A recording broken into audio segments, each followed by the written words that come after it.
On today's episode of the Lone Wolf Chat, I'm going to talk today about diversity in publishing and the media. Today's going to be a different episode than what I was supposed to do this season, partly because there aren't a lot of news stories out there about publishing, not as much as I was really hoping for. And the other part is there's a talk that needs to be had about the publishing industry. Now, before I get into this isn't to bash anybody, to make anyone feel horrible about themselves or anything like that, because I know this is going on YouTube, this is going on all my podcast things, channels, and I don't want it to be out there that I'm going after everybody. I'm not.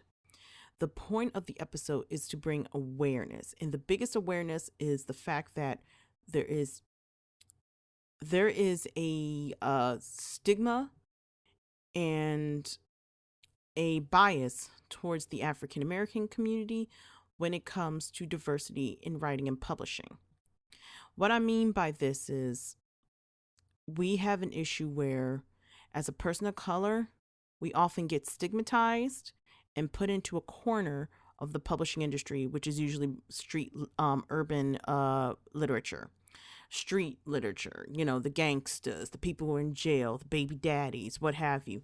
That ends up being a focal point of that industry, and that needs to change. And what I mean it needs to change very rapidly, quickly. The reason why I'm thinking about this, I did read an article about the colorism. It was revisiting an article in Publishers Weekly about the colorism that is exuded in the big, massive publishing world. And this happened back in 1995 and it still permeates today. And it's become an issue where it's not, and I want to preface this, it's not all publishers. But the biggest one it was a big study where it was part of the big five publishers, which I believe were Macmillan, Penguin House.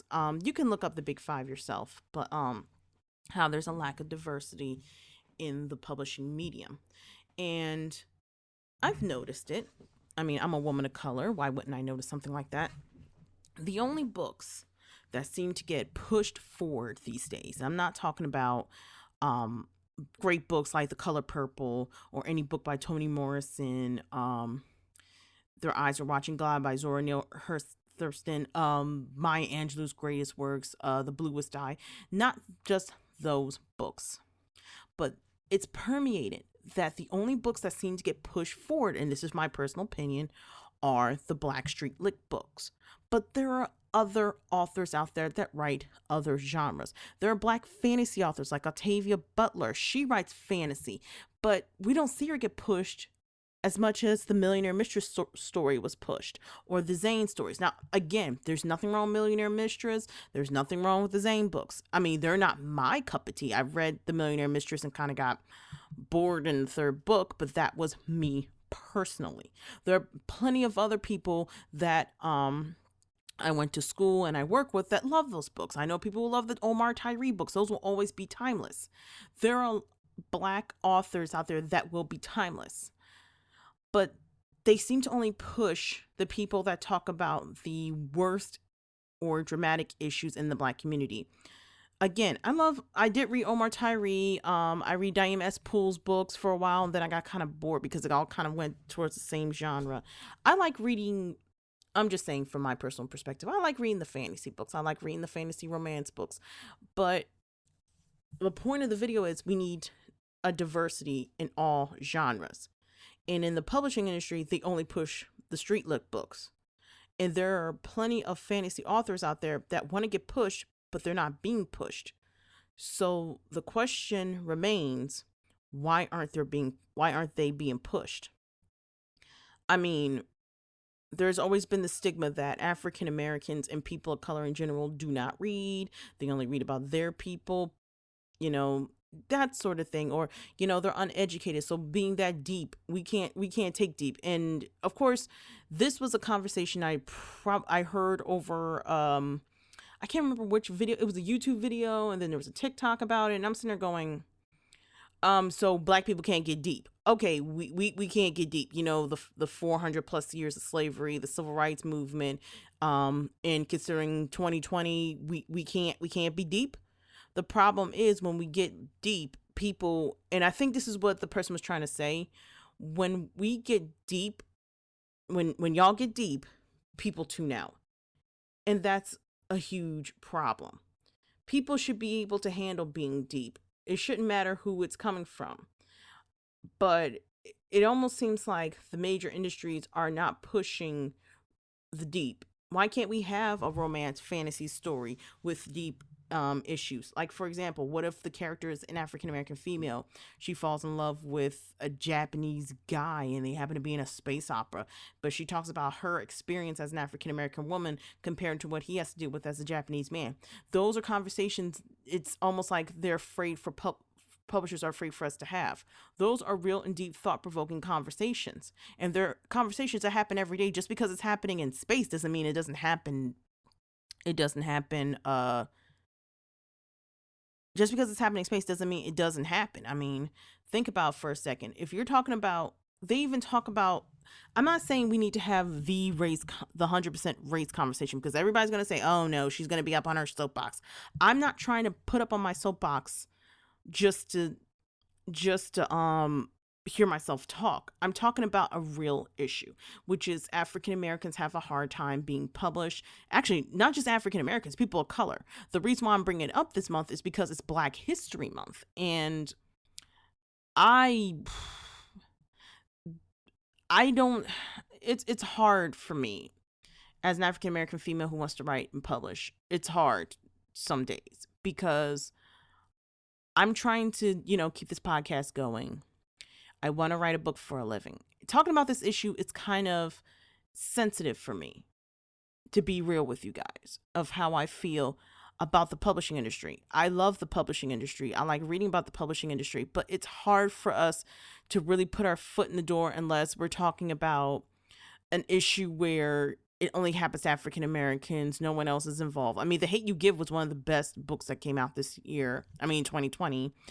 And or the movie, I should say, The Hate U Give. I ended up reading the book last year. That talked about an issue that people were uncomfortable with and how people had to respond to it, which was, if you preface, a girl was going to a party, her friend got shot while she was in the car by a officer, and she was afraid to open her mouth about what really happened because she's a person of color. And just to give you some perspective, as a woman of color, for us to speak up to the cops is hard because we're afraid we're going to get shot next, because for years, for so long, we have been stigmatized to be either the Jezebel, the Sapphire, or the Mammy. And to go out of those roles without those stereotypes, then, the people get put off and they're not sure what to do, which is, and I'm not saying all cops are like this. I'm not saying that. Not at all. In fact, the cops living near my house, they're really nice. It's just that that's the perspective that I have to go through and that child had to go through. She had to go through that. What do you do in that situation? First of all, your friend got killed. Then you have to know how to respond to the cops. And you have one side saying keep your mouth shut and keep the persona that you have at the white school. Primarily Caucasian school. Or do you keep up with your friends that live in the African American or the urban area? And do you open your mouth? It's a hard thing. And everybody will say, well, the right thing to do is to open your mouth. Yeah, it is the right thing. But if we look at our legal system, if we look at how we're treated in the media, it's hard for us to open our mouths because we're not always being heard. I mean, 2020 was a true eye-opener of how we're treated with George Floyd, Breonna Taylor, Trayvon. I can't go through all their names without crying. And then it's hard. This is a really hard episode for me to post, to edit, to talk about. And yes, this is still a writing episode. I'm not saying it isn't a writing episode. But I'm just giving you a perspective on The Hate U Give, why it was such a poignant book. But the bottom line, I'm starting to see, when it comes to diversity and writing in the industry, is that it's hard for a person of color, especially African Americans, to get in any other genre besides Black Street Lit. because they'll say that our audience, the African Americans of our audience, don't want to read fantasy novels. We don't want to read romance novels. But in reality, you don't know what we want to read. Some people actually do want to read fantasy novels. Some people want to read romance novels. They don't know the industry. They can say they do market testing and surveys as much as they want, but we all know for a fact that people don't like surveys. We get survey emails all the time. Most of us delete it. We get approached at the mall, we're gonna avoid you. When you're at Walmart, for goodness sakes, if you see the Verizon guy, you're gonna try not to make eye contact because you don't want to talk to him. So the fact of the matter is, they don't 100% know the industry as much as they think they do. A great example would be Black Panther. When Disney came out with Black Panther, it sold so much money that it almost sort of opened the eyes to Disney. I don't want to say 100% it did, but it sort of did. They're more into maybe opening the doors for the African American community. But we're still not there yet. We have shows like Blackish and Grownish and Mixedish, which is part of the same series, that shine a light on the African American community in the media. We also have specials. I'm not just going to talk about BET or VH1 or OWN, which is basically somewhat exploitative of what's going on. But we as a people have shown the big industries that we're willing to pay for good quality African American stories. So the question is, why won't they push us forward like they know they should? Why won't they do that? If Black Panther sold so many box office tickets, show that African Americans will show up. Plus, we showed up to Avengers Endgame. We showed up to Infinity. We showed up to each thing that Black Panther was in. And they think that, the African Americans will not buy their products, will not sit here and shovel all the media down their throats. It says a lot that they don't pay attention. So, those surveys, those email surveys, and those people at Walmart that you kind of walk past because they irritate the mess out of you every time because they want you to buy their products. Maybe the mainstream publishers need to pay attention to stuff like this, because if a publisher can't see that something as powerful as a different medium like Black Panther can bring out millions of dollars by just bringing out the diversity that we're asking for, then that's a huge problem. That is a huge problem in the industry. Like I said, I'm not trying to jump on anybody's throats. I'm not trying to, put any industry, any publisher or whatever on blast. I'm saying that there's a problem. It's a problem in the African American community that we don't get the publishing rights and the recognition we deserve. And what's even worse is some pictures that are shown of authors are actually being cropped and lightened on purpose. Cropped and lightened on purpose so we can look more like our Caucasian counterparts, which is a slap in the face of someone who worked for years to get their book published, put on makeup, and make them so they can look bright enough into the camera. And then you colorize her face even worse, just to make sure that she fits in with mainstream media. And that's only one of many examples. One of many examples that are out there. Or they'll tell us as editors, oh, you should take this out because the right readers don't understand what you're talking about. They're having a conversation. What do you mean they're not going to understand? Well, just because you might talk about relaxers doesn't mean everybody's going to understand what a relaxer is.